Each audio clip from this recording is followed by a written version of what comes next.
metaphor. One concerned the house of Lakshagra. It was built by Prochan, was his personal architect, this very loyal architect of Duryodhan under the prodding of Shakuni. And he said that they sent all these, the crown prince, that was Yudhishthir, to Varnavat, where they can stay in this house built by Prochan, and eventually we'll be able to take care of it, them, all of them. So this house of crown prince, first of all, who is the crown prince? Crown prince. Crown prince is any youngster who is on his, when we join service, we can say we are the crown prince there. And otherwise, it is anybody who's on a spiritual path. The moment the person gets on the spiritual path, he is still a youngster. He doesn't have any knowledge. So he's really the crown prince.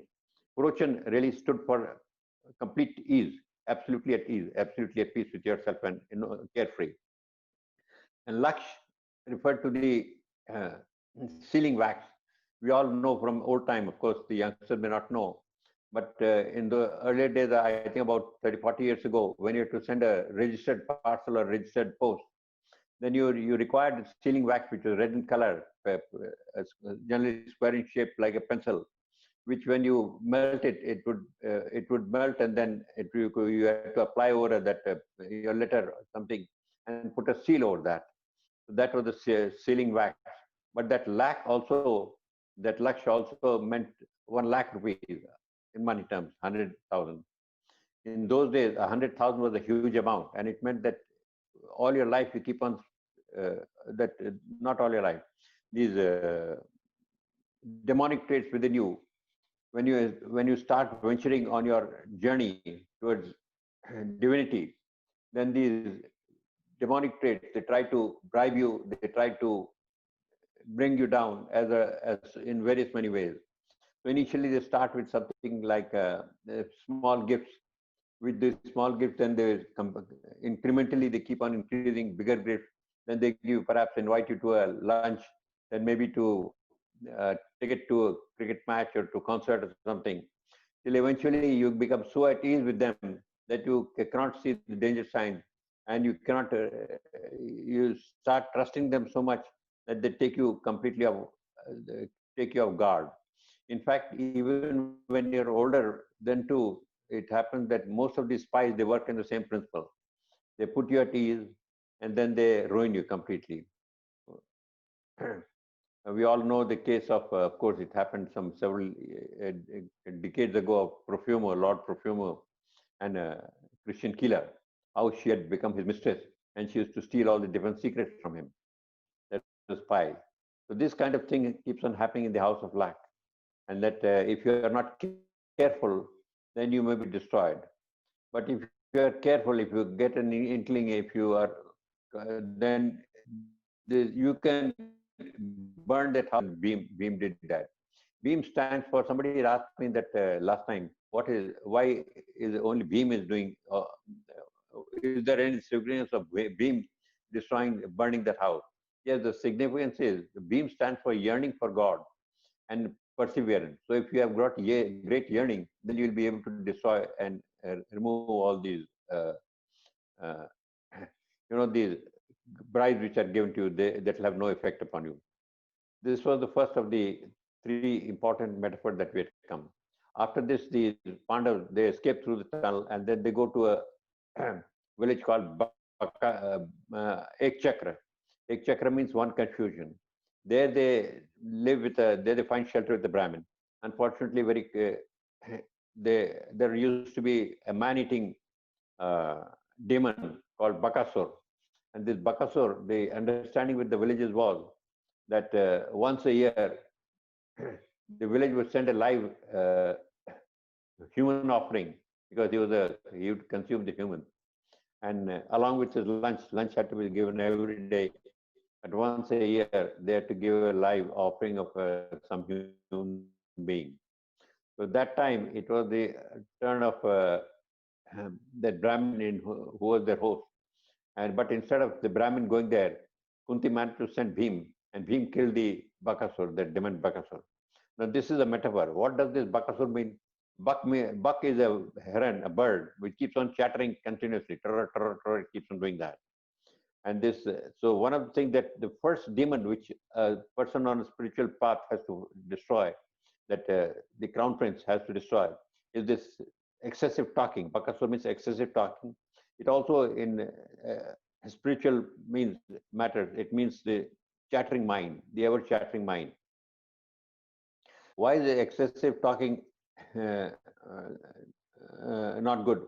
If you see, whenever you keep on talking, you're always it's always about I did this, I have this, I want this, I like this, I went there, I saw this, I'd been to such and such place, or I bought such and such thing. It's always about your this. Invariably, it is self-centric. If it is not self-centric, then it's all about gossip. He did that, and it's all about gossip. It's all about running the other person down. The worst thing about all this is that you learn nothing because you're not listening, and all the time you keep on vomiting whatever you have heard, and generally it may be self-sensitive, self-centric. It's all about yourself, I, or at other times it may be trying to run the other person down. Often you'll find in any gathering there's some people who will be who will try to corner all the conversation. Now this is about Bakasur, people who try to keep on interfering, not let somebody else talk, and they try to rob the glory or rob the attention which the others are trying to get. When you interfere, see somebody speaking there in any gathering, and suddenly somebody else will start interjecting and he start giving his view or his version or whatever. Essentially, what are you trying to do? You're trying to rob the glory or steal the glory which the other person would have garnered. That's why this kind of this is not very good for spiritual growth. Now, mind on the other hand, we should be silenced. It should be silent, or we should try to no, we should try and be silent. Our mind keeps on chattering incessantly in the spiritual matters, because it is only when your mind is silent that you will be able to connect yourself to God. If you're constantly, if your thoughts are running into your mind, then you will not be able to focus. You'll not be able to tune yourself to God. So chattering of the mind has to be stopped eventually, and that is done through meditation and through other practices such as concentration. You start with concentration, then you graduate to meditation. Of course, in concentration, they tell you that you focus on the easiest is to focus on your breath. Anyway, this is right. Once you are able to silence your mind, then you will be able to connect to God. Invariably, if you see that the time when you are able to connect to God is early in the morning, say 3:34. That is the Brahm Muhurt, what they call, 3:30, 5:30, about 2 hours before 2 hours before sunrise. Once the sun rises, then the Brahm Muhurt is over. The third important metaphor which we had seen was the killing of the demon Hidambi. The Pandavas, when they, after the killing of that Bakasur, they left that village Chakra because they feared, they wanted to remain in disguise. They didn't want Duryodhana to know that they were alive. Otherwise, they may still send somebody to kill him, kill these people elsewhere. And Kunti had said that we shall uh, move to another forest. So in this Dvaita forest, they lived there. But there, what they came across a demon. There lived another demon, who was another man-eating demon. His name was Hidambi. Hidambi, when he smelt these people, then he told his sister Hidamba, "You go and get those humans here. We are going to have a feast." When Hidamba came and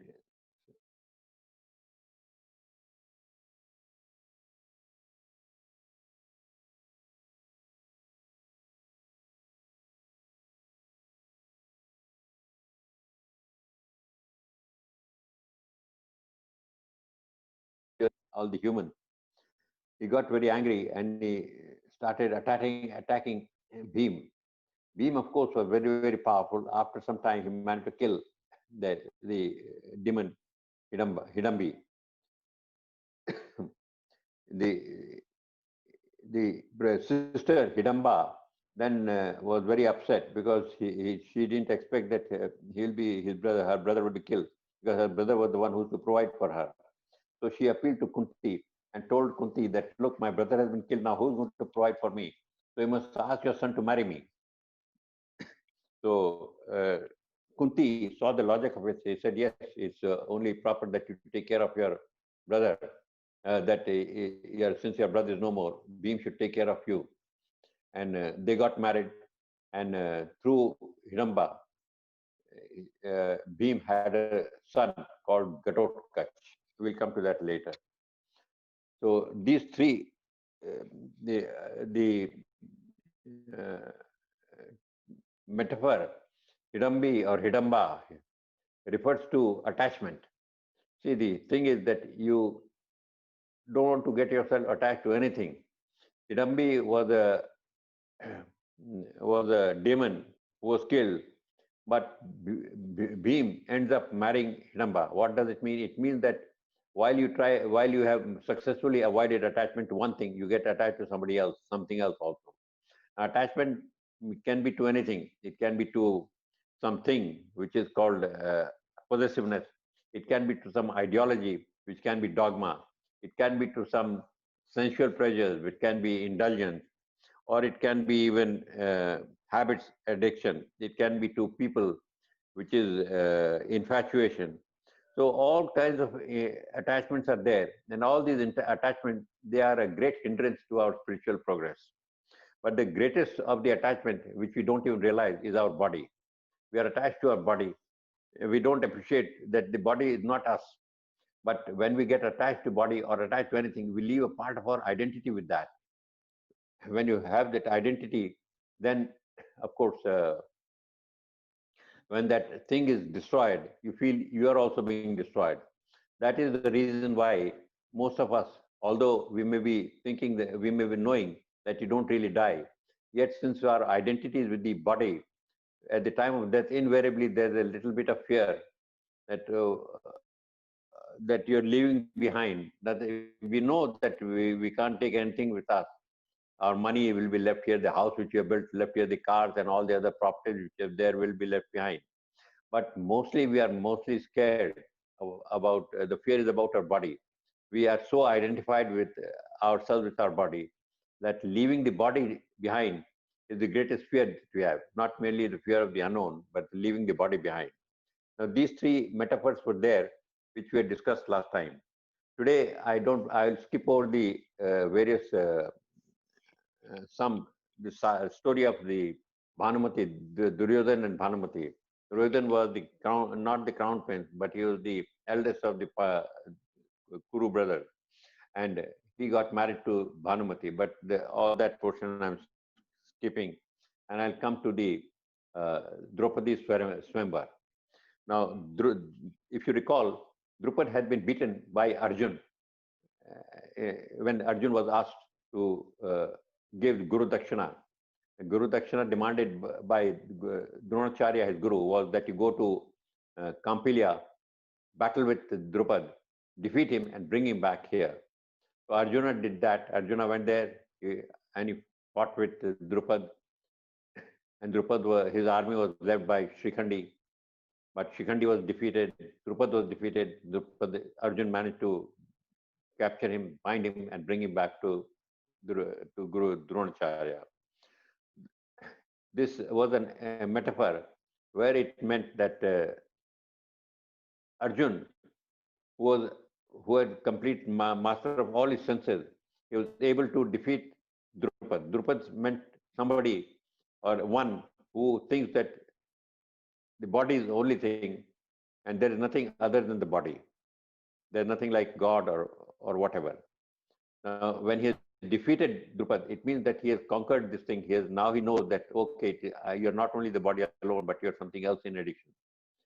This was Dronacharya. Drona means duality. So this is the victory of duality over the feeling that you are nothing other than the body.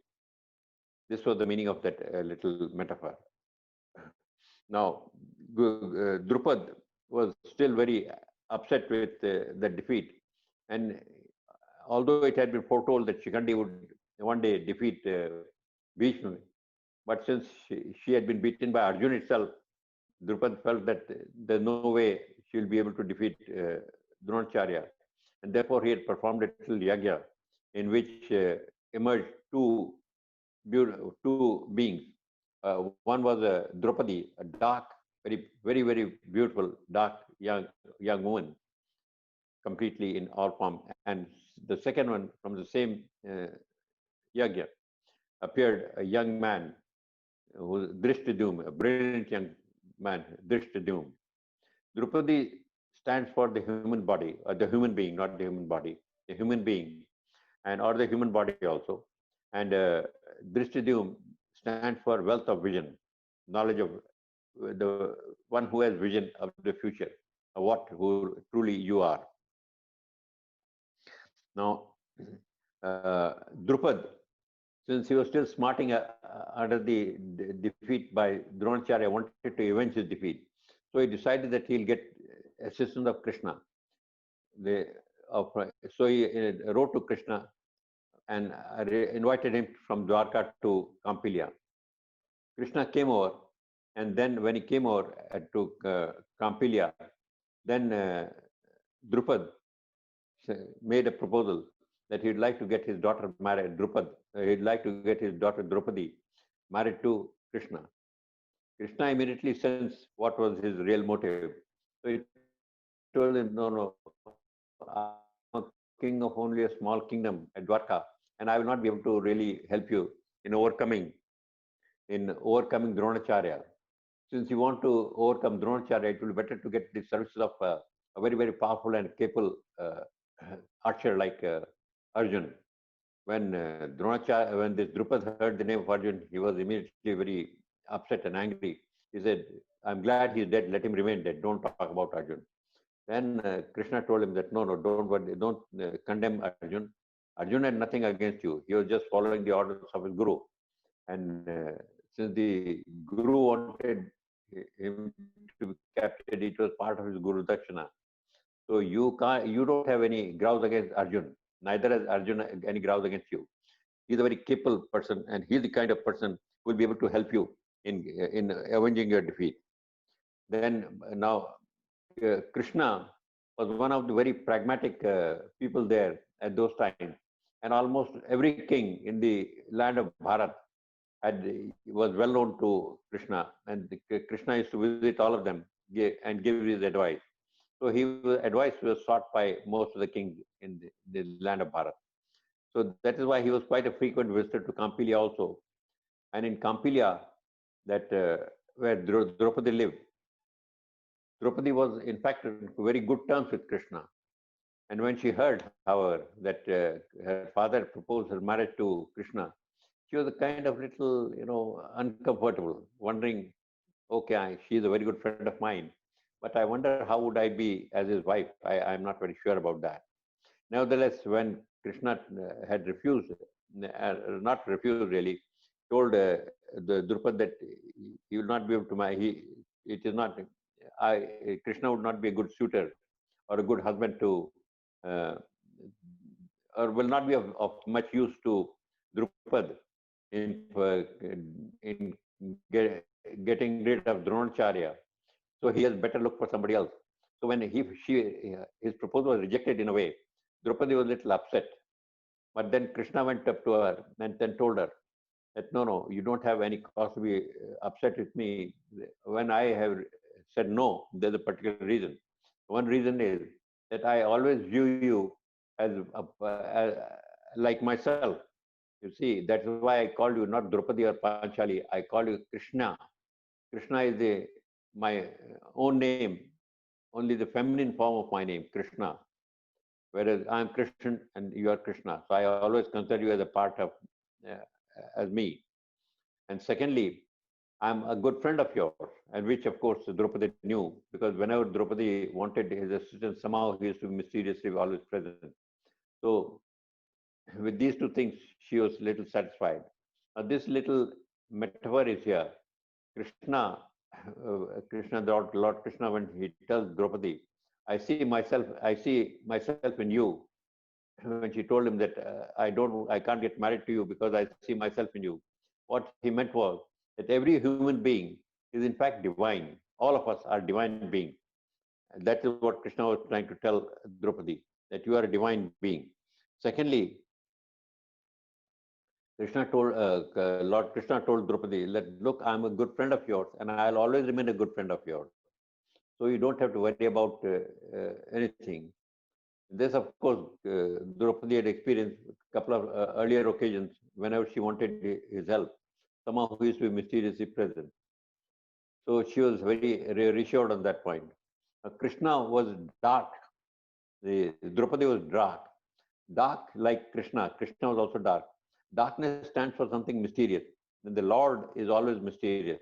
His energy, which is there in the form of various Devis, they are always shown as bright, fair, because the fairness or the light is known, it is seen, whereas darkness is unknown, it is not, so it is mysterious. That is why he says that Krishna, I consider you as a part of myself only. You are divine. Now, so then Krishna told Drupad that if you want to really take your revenge against Dronacharya, then it is better to get some archer which is as good as Arjuna. And for that, I would suggest that you call a swayamvar for Draupadi, and in which you stipulate a very stiff test of skill. Only those who would be able to pass that test should be eligible to get married to Draupadi. From out of those people who successfully carry out those tests, Draupadi can select uh, her husband. So accordingly, uh, he Drupad, heeding Krishna's advice, arranged for a swayamvar and let it be known to everybody uh, that his daughter is getting married and there will be a swayamvar will be held. In that swayamvar, what he devised a test which was that on the ceiling there's a fish hung there, not hung there. There's an image of a fish on the ceiling, and there's a rotating disc with a small hole in that disc through which periodically you could see the eye of the fish. The test was that you had to look in a bowl of oil which was kept on the floor below, and looking at the fish and looking at that image of the fish in that oil, you have to shoot in such a way that you bring that, and the first try itself, the eye, your arrow reaches the eye of the fish and it's brought down. It has to be in the first shot itself. And this thing had to be done using Lord Shiva's bow, which had been obtained by him or which was with him, and that Lord Shiva's bow was kept there. So at the time of the Swayamvar, a lot of princes, kings, and princesses had come there, assembled there. Each wanted to, not, they, of course, when you heard that there's Swayamvar there, these Kshatriya kings and princes were very proud. So they all felt that they had to be there. It should not be said that they were cowards, that they did not come for this member. But most of them, when they looked at the bow itself, then they felt that, oh, this bow is too much. We will not be able to string it. Anyway, uh, yeah, they'll not be able to string it. Now, this happens when your mind is there. Your mind itself is actually a self-fulfilling prophecy. When you say that I'll be able to do it, you don't think of any failures. When you say I'm going to try, let me try, then immediately you feel your mind factors in a certain percent of rejection. 5%, 10%, you might fail. 1%, you might fail, and then the mind keeps on trying how to. Then the mind itself brings certain obstacles in your path. And invariably, if that failure is too much in your mind, then you're bound to fail. On the other hand, one who is self-confident, one who has no thoughts of failure at all, generally will always succeed, because he does not look at the various steps involved. He just sees whether it is to be successful or not successful. It may happen that he may not be succeed in first round, the first time, but then he does not take it as a failure. He takes, oh, this is not the right way, this is not the right thing. I have to take a different path or a different approach, and he strives for a different approach, and he succeeds. So this is the difference when your mind is saying, I will try, and the other time when you say, oh yes, certainly I will done. Self-confidence is one of the most important aspects that all of us must have. This spiritual aspirant must have, because only if he has got self-confidence, then he'll be able to perform his sadhana very well. And also, a time will come when he'll be able to link himself with the Lord. Now, the challenge before the suitor was, as I told you, that it was a fish which was uh, placed on the ceiling, and it had to be struck through a rotating disc. Now, using Shiva's bow. Shiva's bow really meant space and time, and the arrow which was there stands for consciousness. When you, after stringing the bow, when the bow is strung, then it becomes space and time. When you place the arrow and keep it ready and pull the string taut, that's pulling the string refers to your sadhana or the intensity of your tap. How intensive has been your sadhana or your tapasya. Then the arrow is the consciousness. The when you leave the arrow and it starts moving, that movement is the churning of the energy of the tapa, churning of the energy as it moves, and this as striking of the arrow is the attainment of bliss. So the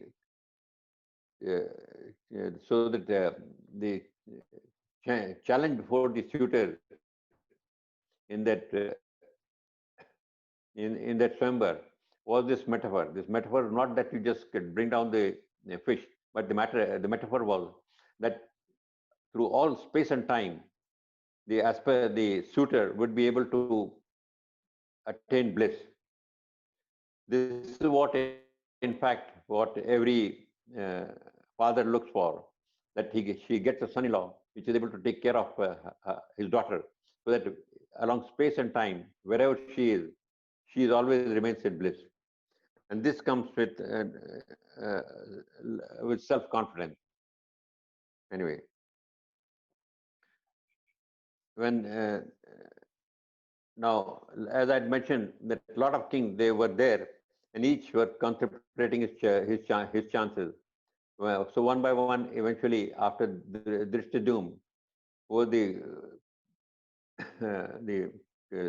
Draupadi's brother, Draupadi's son, he announced this, that okay, now one by one, all of you can come and try your hand, and whoever is successful, out of those successful candidates, my sister Draupadi, who is the most prettiest uh, princess in the whole Bharat, will select her husband. So they were all. Draupadi was really not concerned. She was not really paying attention to, and she kept on watching all over all the kings who had assembled there. Among those kings who were assembled there was also Duryodhan and Karna. Karna was easily the most, who could be spotted most easily in his golden kavach and his golden kundal.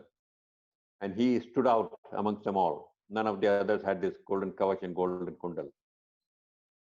So her eyes used to rest upon the Karna, involuntary, without her realizing that she was being drawn to that Karna.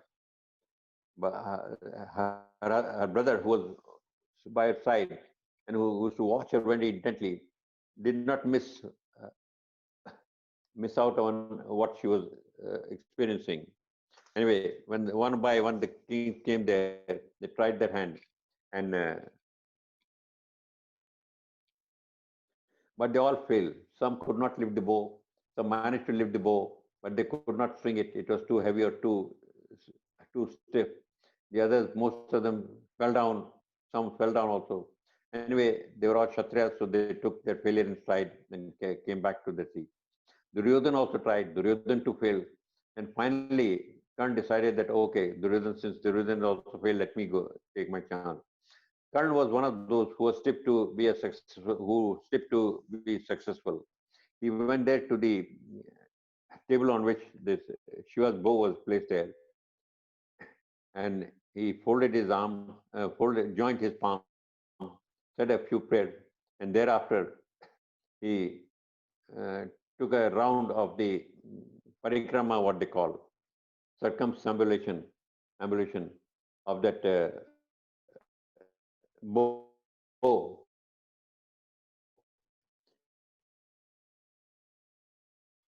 his arms to joins his palms together, and said a few more prayers, and then as he lifted it up and was getting ready to take his aim,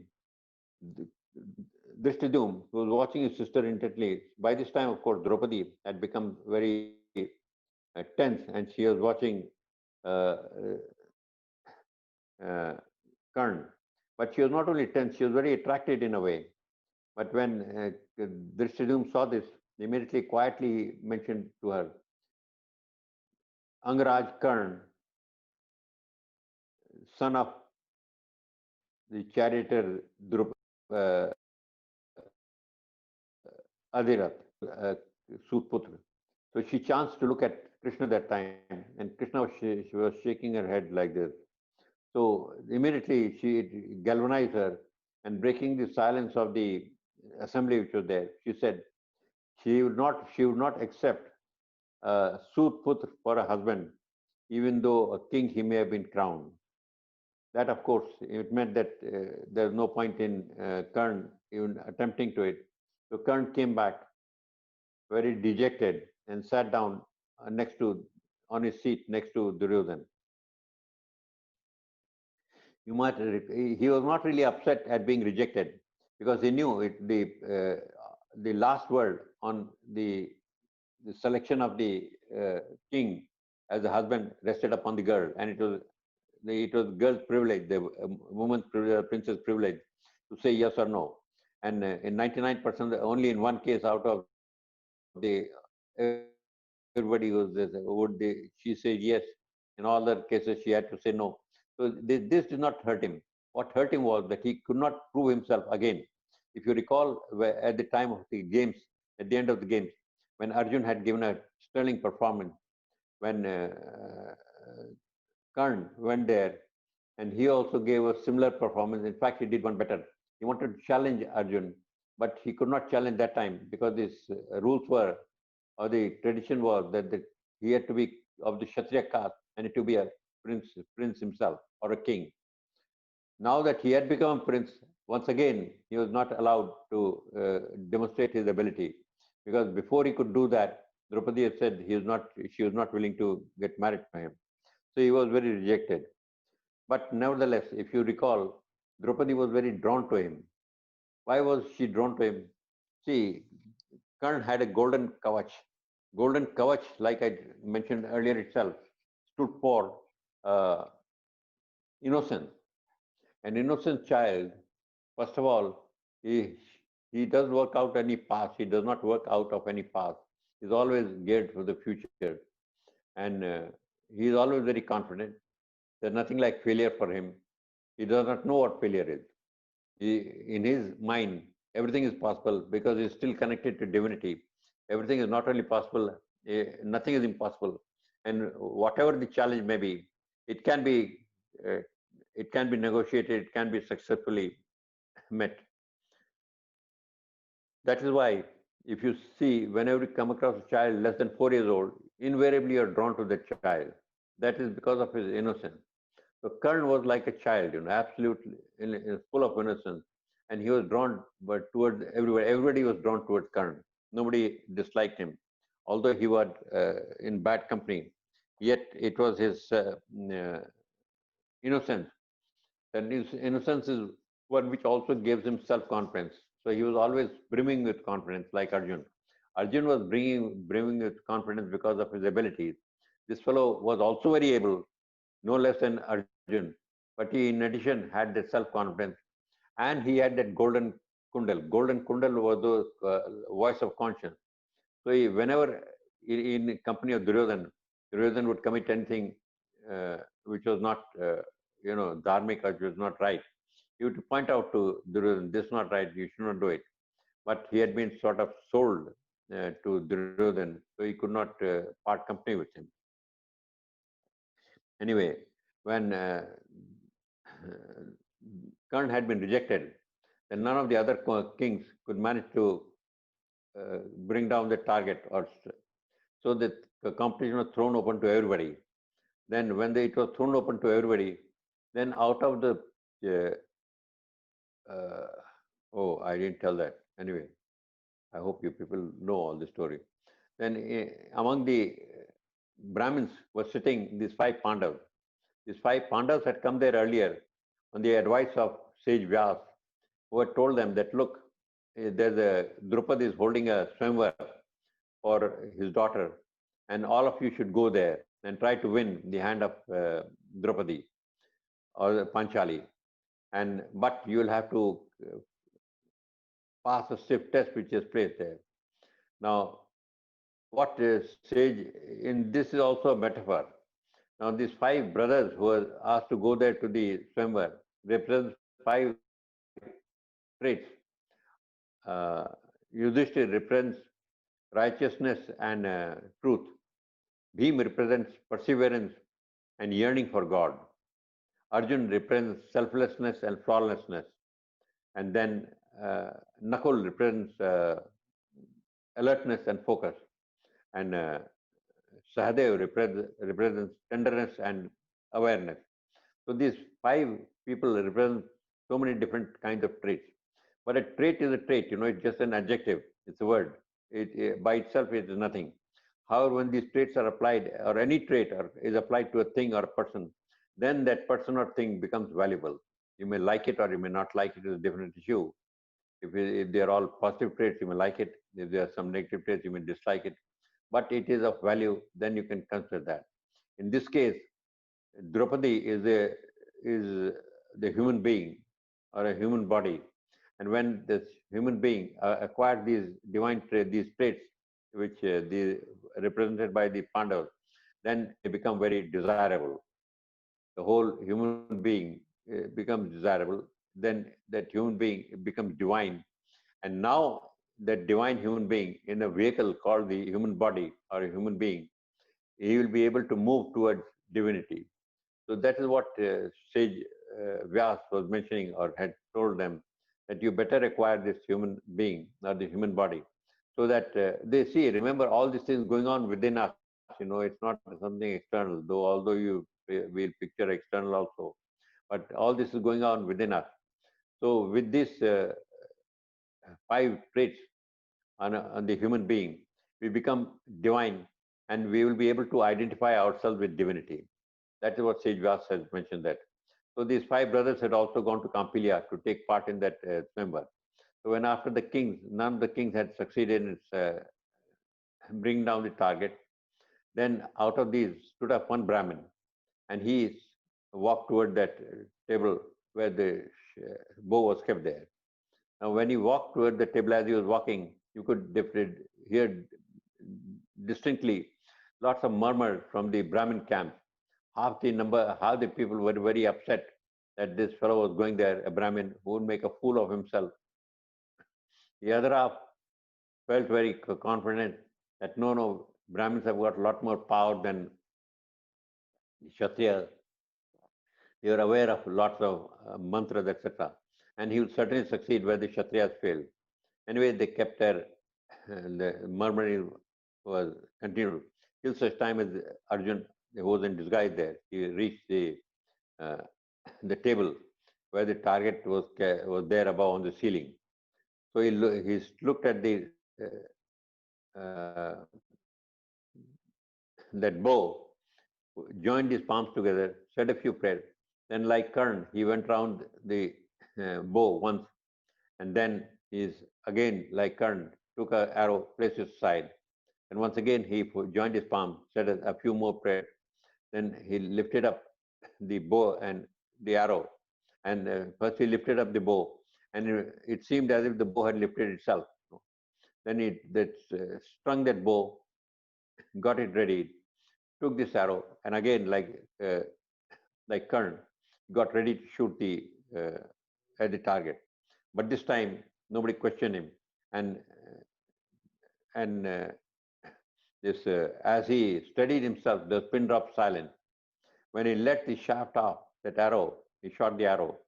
The arrow went straight up through that hole. It pierced the eye of the fish and brought the target down.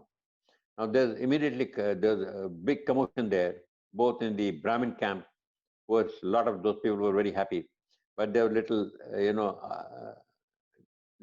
discontentment in the Kshatriya camp. All the kings were very unhappy. As far as Arjuna was concerned, this Brahmin was concerned, he stood up with his chin up, looking at Draupadi, daring her to reject him also, as she had rejected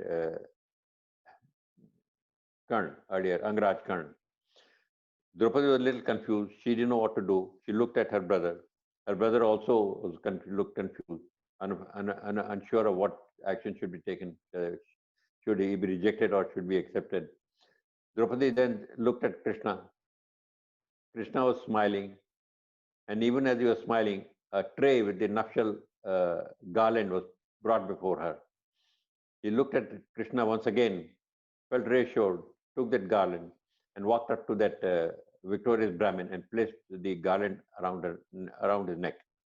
The moment she did that, there was immediate uproar, as all the kings felt that they were insulted, and they took up arms against this. Then they started attacking him.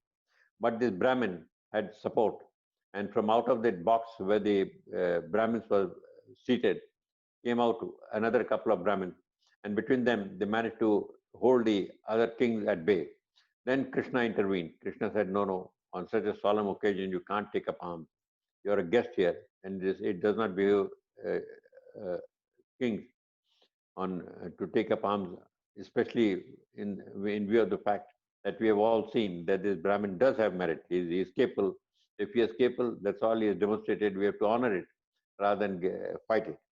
So they all took his advice were accepted to all. They all kept quiet.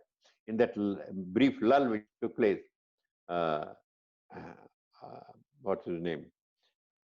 The Brahmin told Drupad that he would like to take Draupadi to his mother and get her blessing. Drupad immediately said, "Yes, you better take her to your mother," because Drupad did not want any more commotion and any situation which will destroy peace and harmony there, and said, "You better uh, go there." So these Brahmins, along with Draupadi, they started walking toward the forest. Drishtadyum, Draupadi's brother, when he was not really convinced that they was a Brahmin, and he felt there was something fishy about them because the Brahmin didn't look like a Brahmin; he looked more like a Kshatriya. So he decided to quietly follow the the these Brahmins and Draupadi to see who are they and where are they going.